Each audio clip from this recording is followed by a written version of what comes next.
and how we behave. 인간 행동 왜, 그리고 어떻게. 박명희입니다.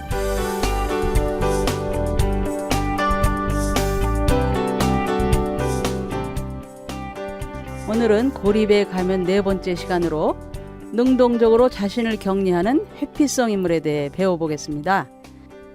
최근에야 정신의학 분석가들은 능동적으로 자신을 격리하는 자들을 수동적으로 자신을 격리하는 자로부터 분리해서 다루게 되었는데, 이 두 부류의 사람들은 모두 외롭고 고립된 삶을 살지만 그들의 성장 과정에 나타나는 부모의 양육 방식에는 확실히 다른 점이 있다는 것이죠.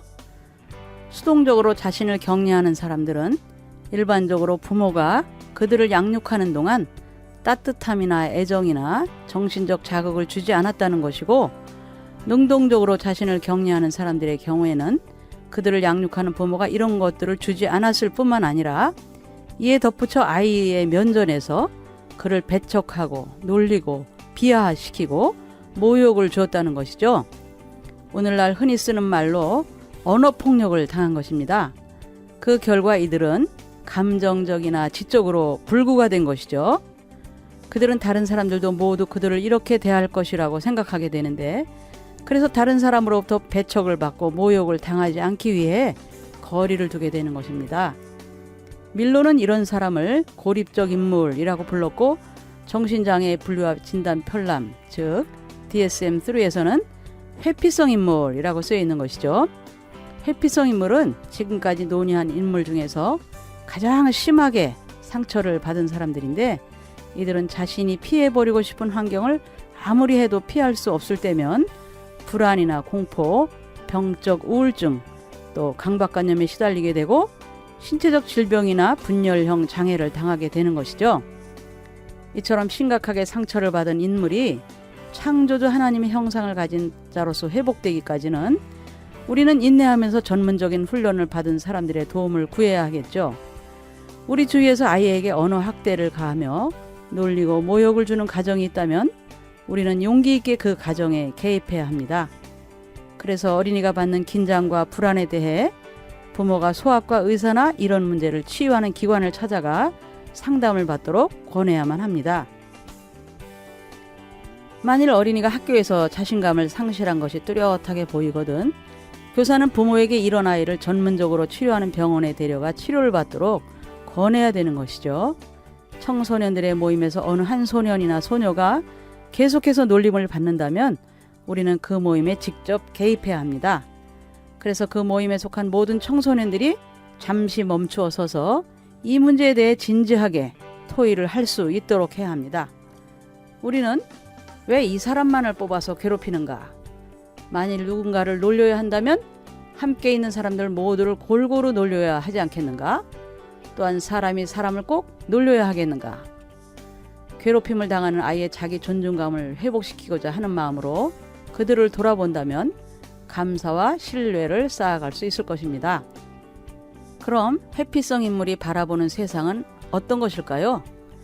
이런 청소년이 성인이 되면 능동적으로 자신을 격리하는 생활 양식이 완연하게 드러나는데, 그들은 어린 시절에 그들을 양육했던 부모나 누군가가 그랬던 것처럼 다른 사람들도 모두 그를 배척하고 모욕을 주고 놀리고 비난할 것이라고 생각하고 이러한 생각에 근거하여 행동합니다. 여기서 한 걸음 더 나아가 부모나 형제들의 평가가 옳은 것이며 자신들은 다른 사람들의 존경을 받을 자격이 없다고 생각하게 되는데, 그들이 성취하는 것은 정말 아무 가치도 없는 것이라고 생각하고 자신들의 단점을 보고서 심히 실망하게 되는 것이죠. 그들은 이 세상은 각박한 세상이며 인생은 고달픈 것이라고 결론을 내립니다. 그래서 슬픔이나 분노, 외로움, 그리고 다른 사람들로부터 이방인이 된 듯한 느낌을 복합적으로 갖고서 살아가게 되는 것이죠. 그럼 회피성 인물의 행위를 한번 살펴볼까요? 회피성 인물은 이러한 세계관을 갖고서 사회로부터 자신을 심하게 격리시키는데 상처받을 것이 두려워서 어떠한 교제도 나누는 것도 극히 꺼리죠. 그들은 이처럼 다른 사람들과 거리를 두려워하고 어떤 사회적 일이나 직장에 헌신하기를 꺼립니다. 그래서 그들이 속한 사회나 직장의 변두리에서만 맴돌죠. 예를 들어 그들을 교회 어떤 활동에 참여시키려 하면 그들은 자신이 아무것도 할 수 없다는 것을 과장해서 말하고 모임에 참석하거나 모임을 인도하는 것에 대해 어떤 약속도 하지 않습니다. 또한 배척받는 것에 대해 지극히 민감하며 당황스러운 일이나 모욕을 당하는 것에 대해 심한 거부 반응을 보이는데 다른 사람들이 아무런 꾸밈 없이 솔직하게 평가할 때도 그들은 개인적으로 모욕을 당한 것으로 간주합니다. 가벼운 농담도 그들에게는 놀리는 것으로 들리는 것이죠. 그들이 다른 사람이나 집단과 조심스럽게 관계를 맺는다 해도 여전히 자신을 과도하게 방어하는데 그들은 다른 사람들의 보장을 받기를 바라죠. 아무런 조건 없이 아무런 비판도 없이 자신을 용납할 것을 바라는 것이죠. 부정적 반응에 기미만 보여도 그것으로 그들의 관계는 끝장이 나는데 그들은 자나깨나 배척받을 것을 두려워하면서도 자신을 무가치하게 생각하기 때문에 당연히 배척이 있을 것이라고 생각하는 것이죠. 이처럼 그들의 잘못된 생각과 행동으로 결국에는 그들이 두려워하는 일이 일어나게 되는데 셰익스피어가 죄의식에 대해 말했듯이 회피가 일어날 것을 두려워한 결과로 회피가 일어나게 되는 것입니다. 회피성 인물들은 잠언에서 단언하듯이 쫓아오는 자가 없어도 도망한다고 했죠. 사람들은 이런 사람들과 지내게 되면 인내심의 한계에 부딪히고 그들에게서 돌아서서 다시는 그들과 어떤 관계도 맺으려 하지 않게 되는데 지극히 소수의 사람들만이 회피성 인물들의 과장된 반응을 보고서 잠깐 멈추어서 이것을 자세히 보고 그들의 소리를 들어보는 것이죠.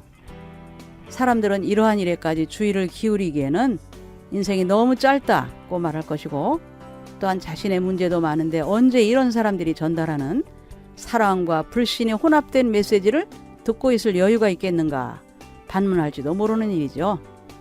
그러나 여러분이 여유를 가지고 회피성 인물들의 과민 반응 뒤에 숨어있는 그들의 진정한 모습을 볼 수만 있다면 그들의 내면 깊숙이 숨겨있는 처절한 모습에 당혹감을 느낄 것입니다.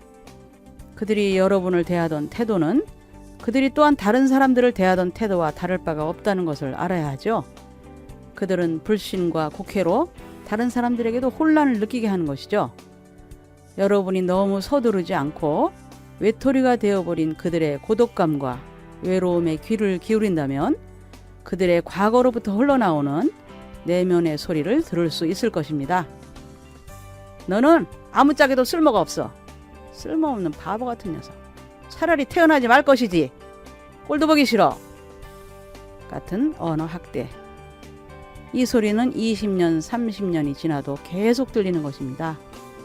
수십 년이 지난 오늘도 그들은 바짝 말라서 실제로 당하고 있거나 가상적으로 겪는 감정적 고통으로부터 자신을 방어하는 것을 가장 중요한 가치로 삼고 살아가는 것이죠.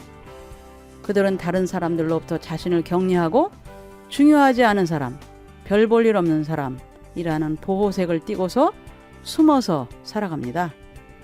이처럼 그들은 이 세상이 포악한 세상이라고 생각하고서 방어벽을 쌓는데 그들의 내면에서 울려나오는 소리를 듣는다면 그들이 얼마나 상처받기 쉬운 인물인지 이해가 될 것입니다.